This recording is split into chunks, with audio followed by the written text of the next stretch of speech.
Gururaj Mathapati YouTube channel ವತಿಯಿಂದ ಭಾರತ ದೇಶದ ಎಲ್ಲ ರೈತರಿಗೆ ಇದು ನಿನ್ನೆ ಹಚ್ಚಿರ್ತಕ್ಕಂಥ ಉಳ್ಳಾಗಡ್ಡಿ ಬೆಳೆ. ಉಳ್ಳಾಗಡ್ಡಿ ಜನರಿಂದ ಕೈಯಿಂದ ಹಚ್ಚಿರ್ತಾರೆ. ಅದರ ಪಕ್ಕದಲ್ಲಿ ಎರಡು ಸಾಲು ಏನಪ್ಪ ಅಂತಂದ್ರೆ ಮೆಣಸಿನ ಗಿಡ ಹಚ್ಚಿದ್ದಾರೆ ಇವರು. ನೋಡಿ, 2 ಸಾಲು ಮೆಣಸಿನಗಳಿದೆ. ಒಳ್ಳೆ ಮೆಣಸಿನಕಾಯಿ ಆಗಿದೆ. ಕಾಯಿ ನೋಡ್ಬೋದು ನೀವು.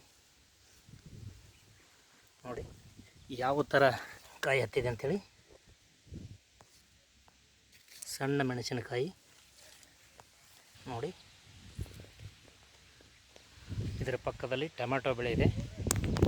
Gururaj Mathapati YouTube channel share, like, subscribe ಮಾಡಿರಿ. ಭಾರತ ದೇಶದ ಎಲ್ಲ ರೈತರಿಗೆ ಇದೇ ಥರ ವಿಡಿಯೋ ಸಿಗಲಿ, ಎಲ್ಲ ರೈತರ ಬೆಳವಣಿಗೆ ಆಗಲಿ, ಬೆಳೀಲಿ ಅಂಥೇಳಿ ರೈತರಲ್ಲಿ ಭಾವಿಸ್ತಾ ಇದ್ದೇನೆ.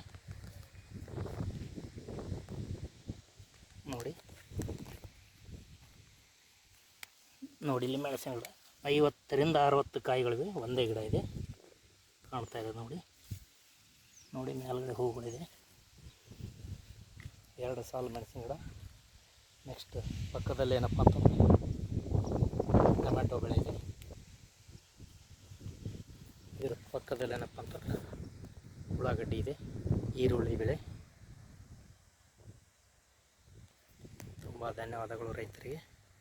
ಇದೇ ಥರ ಎಲ್ಲರಿಗೂ ಶೇರ್ ಮಾಡಿ. ನಮಸ್ಕಾರ.